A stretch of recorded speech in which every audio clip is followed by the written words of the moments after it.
দেখুন, বিএসএফ তটস্থ আছে, তারা একদম হাই অ্যালার্টে আছে, চিন্তার কোনো কারণ নেই। বাংলাদেশ একটা ফাঁদ, সেই ফাঁদে আমাদের পা না দেওয়াই উচিত। তাহলে ভারতবর্ষের এই যে গ্রোথ, যে ফিফথ ইকোনমি, থার্ড ইকোনমি, যে গ্রোথ আমাদের চলছে, টার্গেটেড গ্রোথ, এই গ্রোথ আমাদের বন্ধ হয়ে যাবে বলে আমার মনে হয়।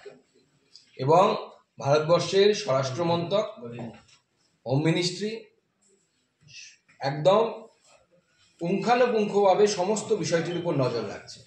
চিন্তার কোনো কারণ নেই, ভারতীয়দের ভয়ের কোনো কারণ নেই। ভারতের সীমানায় ভারতের যা যা করার ভারত সেটা করবে।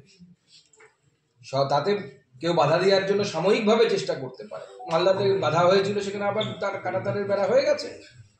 বিজেপি বলেছিল গুলি চালাবে, গুলি চালায়নি, চালাতে পারবে না। আক্রান্ত হচ্ছে বাংলাদেশে এই যে অশান্তিটা এতদিন ছিল বাংলাদেশের আভ্যন্তরীণ বিষয়, বাংলাদেশের মধ্যে অশান্তি হচ্ছে। এবার এটাকে যে ক্রমশ ভারত সীমান্তে আনা হচ্ছে, কখনো মেখলিগঞ্জ, কখনো মালদা। এখন প্রশ্ন হচ্ছে যে আপনি একটু আগে যে বিষয়টি তুলে ধরলেন যে যখন তৃতীয় অর্থনৈতিক শক্তি হওয়ার আপনারা দিকে এগোচ্ছেন, পঞ্চম অর্থনৈতিক শক্তি, এই অর্থনৈতিক শক্তি হওয়ার ক্ষেত্রে একটা আন্তর্জাতিক ষড়যন্ত্রের কি বাংলাদেশকে ব্যবহার করা হচ্ছে? দেখুন, আমি এই বিষয়ে, যেহেতু এটা আন্তর্জাতিক বিষয়, আমি খুব বেশি মুখ খুলব না।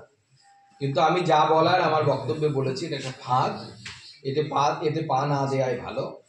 এবং ভারতবর্ষের যে ডেভেলপমেন্টাল জার্নি চলছে এই মুহূর্তে, ভারতবর্ষ যেহেতু পঞ্চম অর্থনীতি থেকে তৃতীয় অর্থনীতি হবার পথের দিকে এগোচ্ছে, ভারতবর্ষ এই ধরনের কোনো ফাঁদে পা দেবে না। এবং আপনারা জানেন সামরিক শক্তিতে ভারতবর্ষের অবস্থান কোথায়, বাংলাদেশের অবস্থান কোথায়।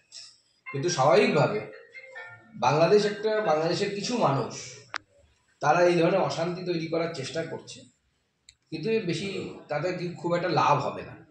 ভারতের যা করার ভারতবর্ষ করছে। আমি আগেও বলেছি, আবার বলছি, সবটা ক্যামেরার সামনে বলা সম্ভব নয়। অপেক্ষা করুন, সব দেখতে পাবেন। 1 মাস অপেক্ষা।